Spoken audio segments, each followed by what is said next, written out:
The OPPO A3x 4G was initially unveiled in August, and today it's finally arrived in the Indian market. It is available right now from OPPO and Amazon for 8,999 Indian rupees with 4 GB of RAM and 64 GB of storage.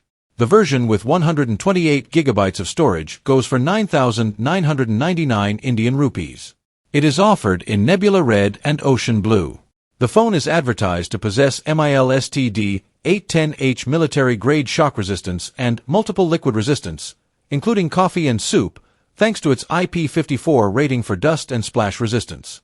It comes with a 6.67-inch 720 by 1604 LCD display with 90 Hz refresh rate, 180 Hz touch sampling rate, and 1000 nit peak brightness. It's powered by the Snapdragon SIXS Gen 1 chipset. On the rear there's an 8MP camera, while for selfies you get a 5MP snapper. Keeping the lights on is a 5100 mAh battery with support for 45W fast wired charging, which takes it from 0 to 50% in 30 minutes.